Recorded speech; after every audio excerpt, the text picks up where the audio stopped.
We are coming off that new moon in Leo. We are in the midst of Leo season and we are preparing for the end of the month. My friend, this is your Sidereal Astrology forecast for August 25th through the 31st. My friend, we are wrapping this month up.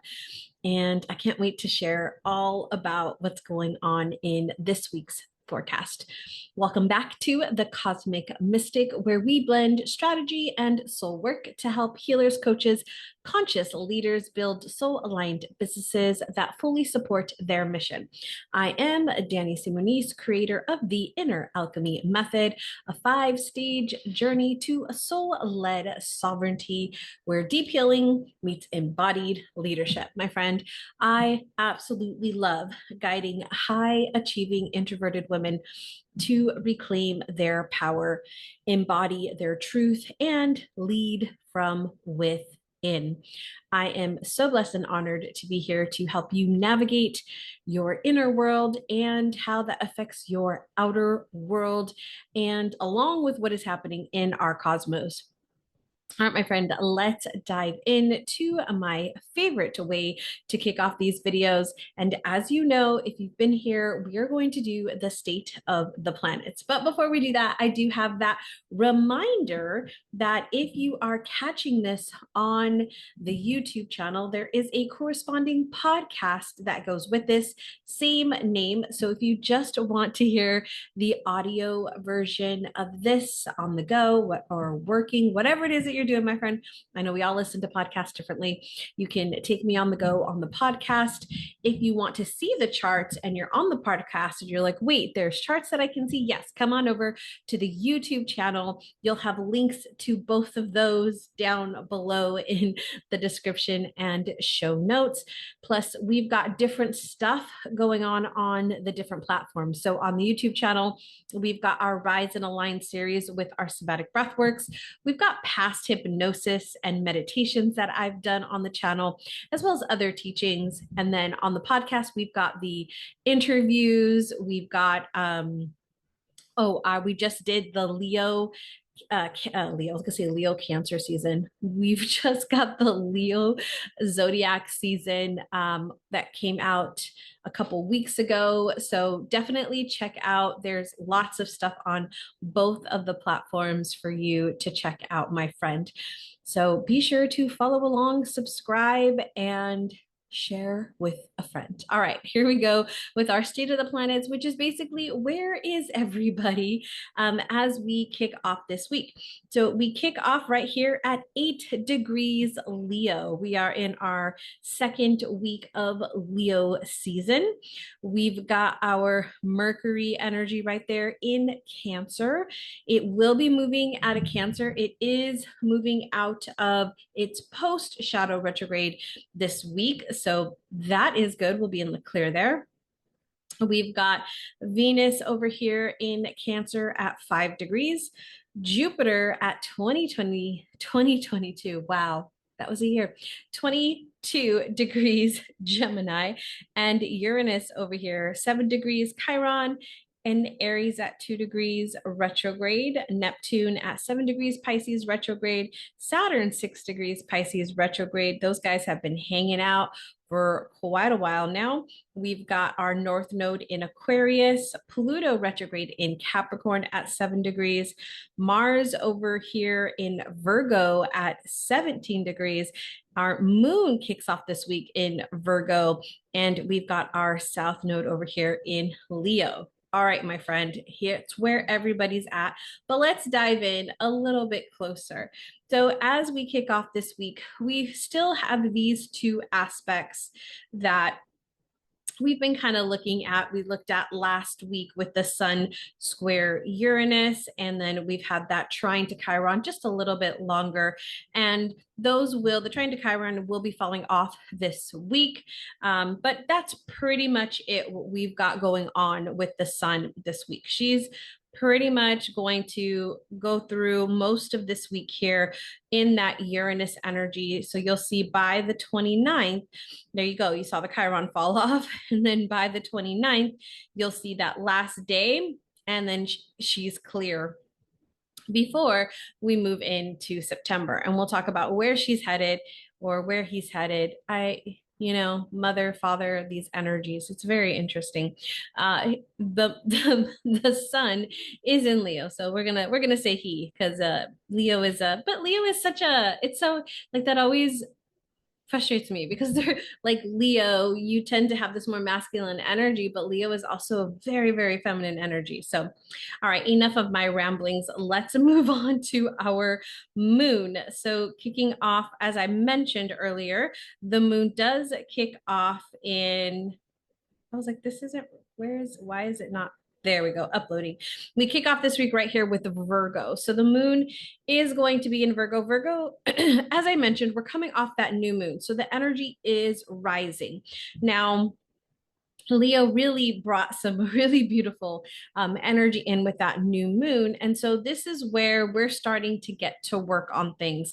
And that really kicks this off with that Virgo energy, organizing, planning, structures, setting up systems, like getting things together and getting into the work is very much the Virgo energy. And so you might feel a lot of that energy as we kick off this week here, Monday, Tuesday, and even Wednesday morning, we'll still see her hanging out there. By the time we get to the afternoon, we will move into Libra. Now, Libra is an air sign, so this is a really good time to work on the ideas, the brainstorming of things, researching things.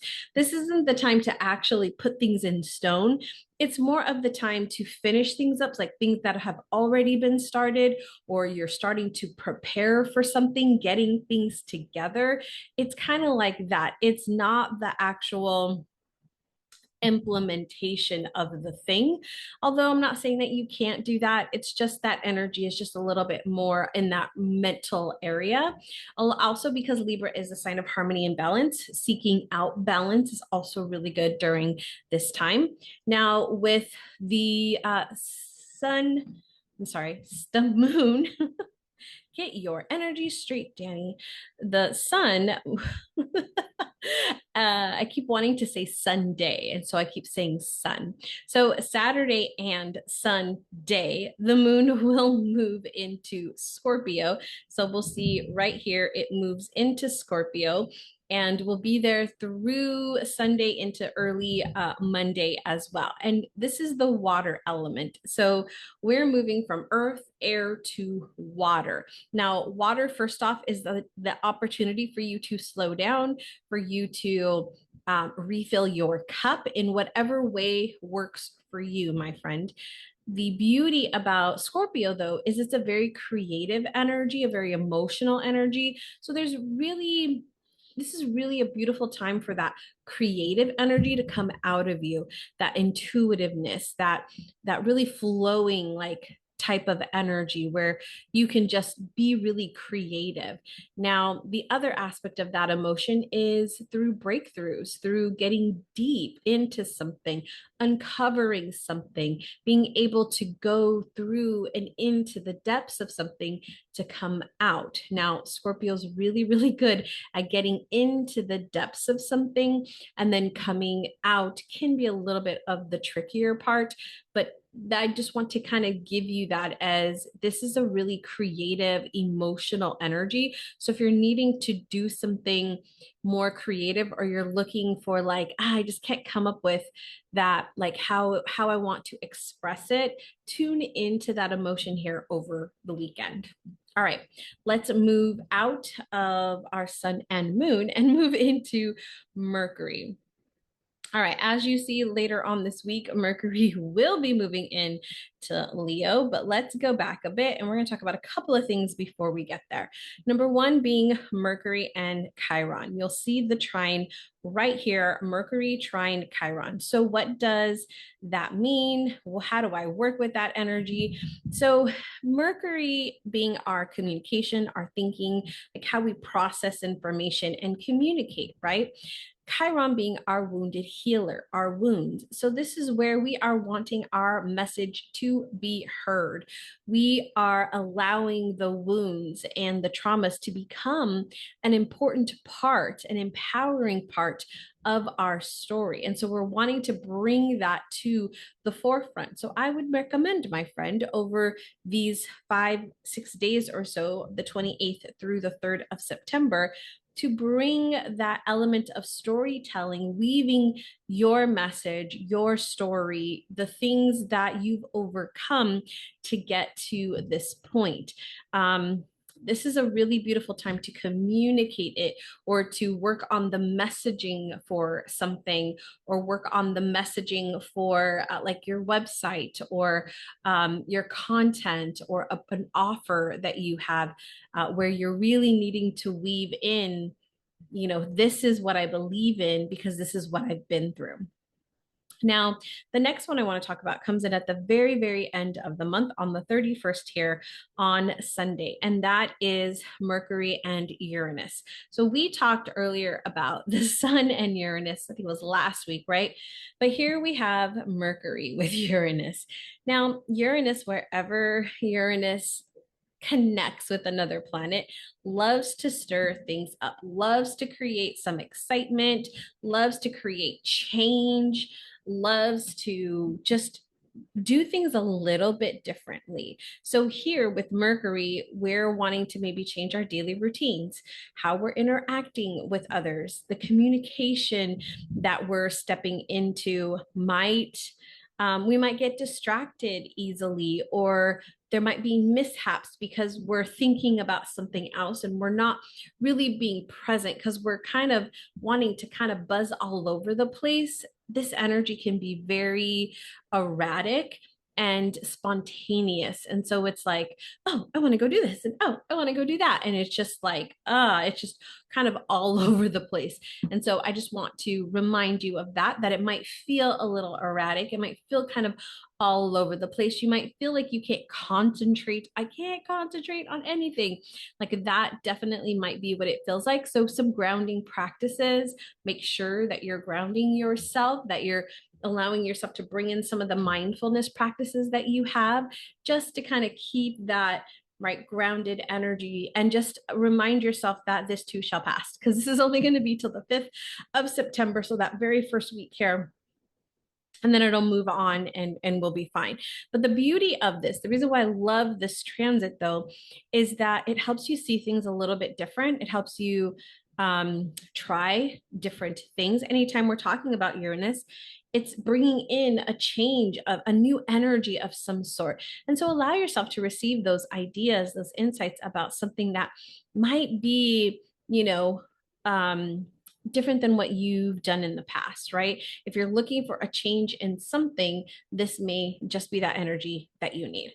All right, let's move over to Mars. Oh, actually, let's talk about Mercury before we do that. So Mercury does move into Leo right here. You'll see it moves on the 30th. It's actually overnight, on the 29th through the 30th. And so Mercury in Leo, wow, Mercury in Leo is fun.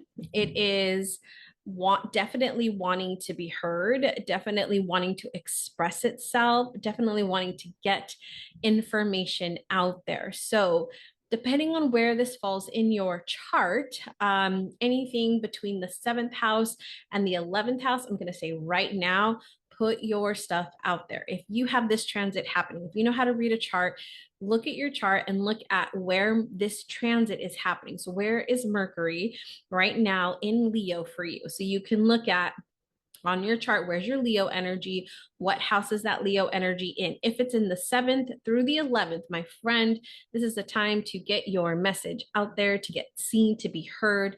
This is your prime time to do that. Now, if it's in the 12th house, still a good possibility. It's just you're also going to be dealing with some other kind of endings of things and just bringing things to a close. And so you might be more in that kind of energy. So you might not want to be as external unless there is something coming to a close that you want to use as part of your messaging or marketing. coming through the 1st through the 6th. Not to say that you still can't do this. It's just this energy is more internal, and this can actually help you break through things, shift through things, do some of the healing work. Maybe there's something on the identity level that needs to shift, or something within the family or your home environment that is needing to shift. This could also be a creative energy where you're like in that creation mode, because maybe it's moving through your 5th house. Maybe you're looking at how to stand out more in your day to day. That could be more of the 6th house, but those first 3 houses, we really, and I would say the first 4, you're really looking at more of that, like wanting to shift something and change something, whether that's identity level, value level, communication level, or in the family or home environment. All right, let's move on to Mars now. So Mars, we have this one transit I want to talk about with you, is on the 20, it starts on the 22nd. You can already see it here, which is that square with Jupiter. All right, here we go. This is where it comes into play here, and it's going to be here through middle of September, so September 16th. Now, the reason why I wanted to bring this one in here is because Jupiter is a very positive energy, very growth oriented energy. It's like go big, go home type energy. And Mars is that starter energy. So starting new projects, starting new things, scaling things, making things even bigger and grander is something that is very, very favored with this particular transit. Also, being able to see things from a bigger perspective, because sometimes we get into the weeds, right, of things, and we're looking at the minor little details, and we have to like come up into that bigger vision. Well, Jupiter's really good at looking at that bigger vision, which is why during Sagittarius season, it's my favorite season to start looking at the past year and looking into the future. So we do a little bit of both, right? Reflecting on the past so that we can make really good decisions about the new year. And then in Capricorn season, actually set that plan in motion. It's why I have my retreat that very first week of Capricorn season every single year. And we do that reflection during the Sagittarius season. So we're getting prepared using the brilliance of Sagittarius and its bigger eagle-like vision. So if you're needing to have more of that forethought, then this is definitely a great, great transit for you. I'm going to say there can also be, on the flip side of this, we're wanting to take things on, right? And we feel like we're unstoppable. So I love that from that perspective of like, I can do this, I can do anything.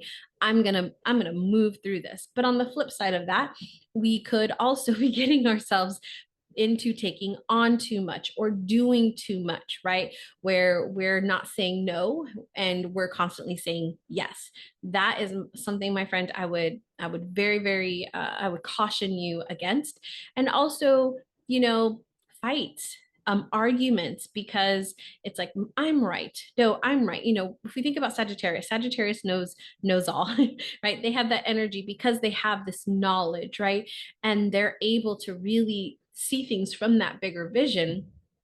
And so they feel like they know it, right? They know it all. And so when we start to both believe that we both know it all and we're both right, there could be some disagreements in here if we're not being open, right, to allowing the other person's perspective or open to changing our perspective in any way. So just something that I would also caution you of.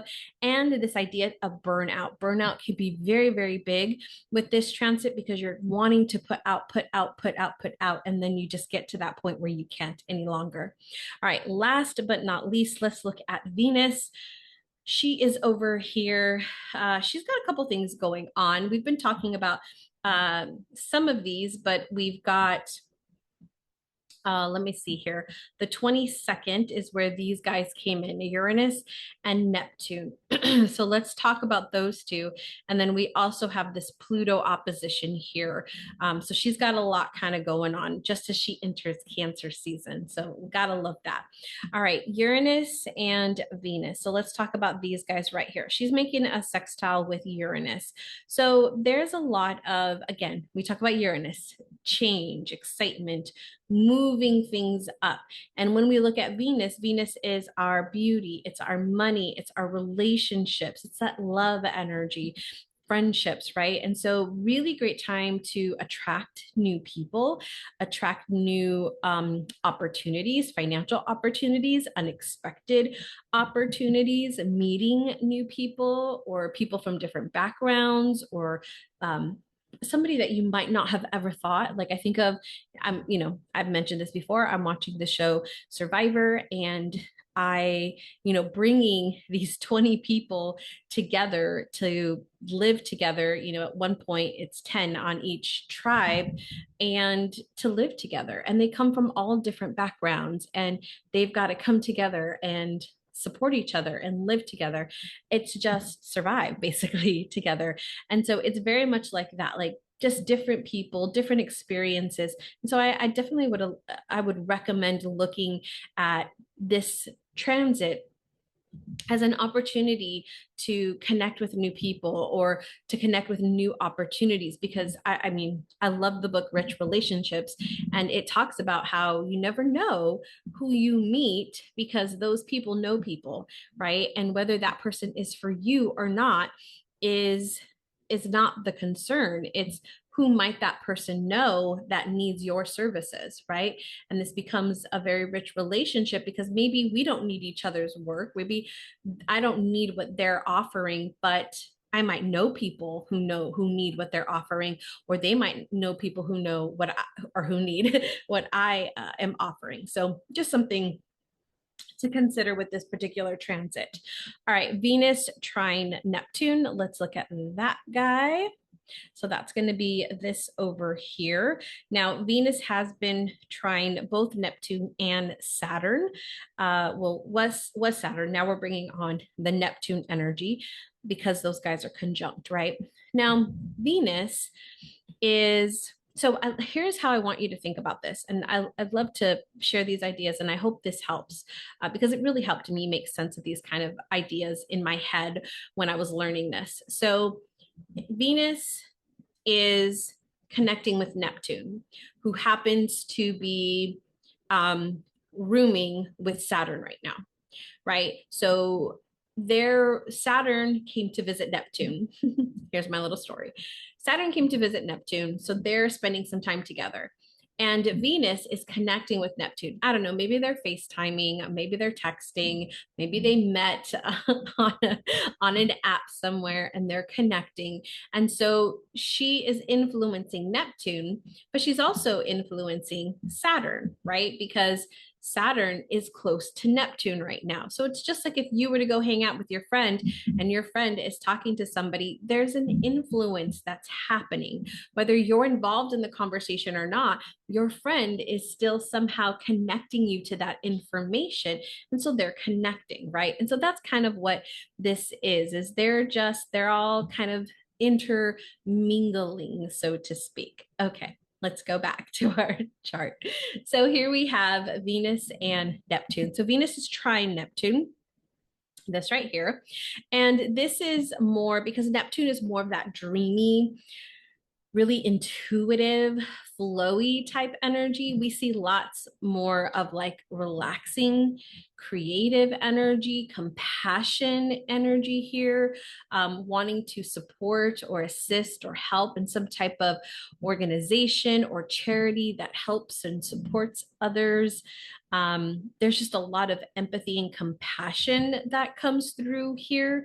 There's also a tendency to want to daydream or like go off into another world or another reality, right? With whether that's video games, movies, books, like just wanting to be taken out of the present, which can be a little bit challenging as well. Like we're just not wanting to get the things done that were supposed to be done, especially with that Saturn influence. It's like, I just want to like go by the pool and read a book, just hang out, right? It's a very entertaining and relaxing and chill type energy.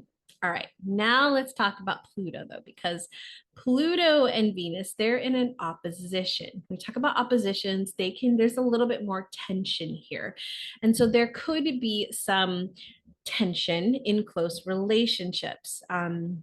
Because we're talking about Pluto, we talk about the underbellies there, the suspicion, the jealousy, the possessiveness, the threats, manipulation, those types of power play energies that could be coming up here, especially in relationships with women in particular, because we're talking about Venus in Cancer, who rules over kind of that energy of our mothers or the women, the significant women in our life, aunts, friends, cousins, daughters, mothers, all of that. And so there could be some potential harming in relationships, maybe, where there's just challenges. You're arguing. It's the power imbalances, right? Where people are trying to gain power. You see this a lot in the healing realm, right? Where people are doing the healing work, and I see this. I see this a lot, and it always boggles my little mind here, because we are doing the work to bring back our sovereignty, right? To claim our sovereignty, to claim our power, right? It's one of the things I like to talk about, is like reclaiming that power that we've given away to others. And then we're trying to interact with people who aren't necessarily maybe doing that, or have played a certain role.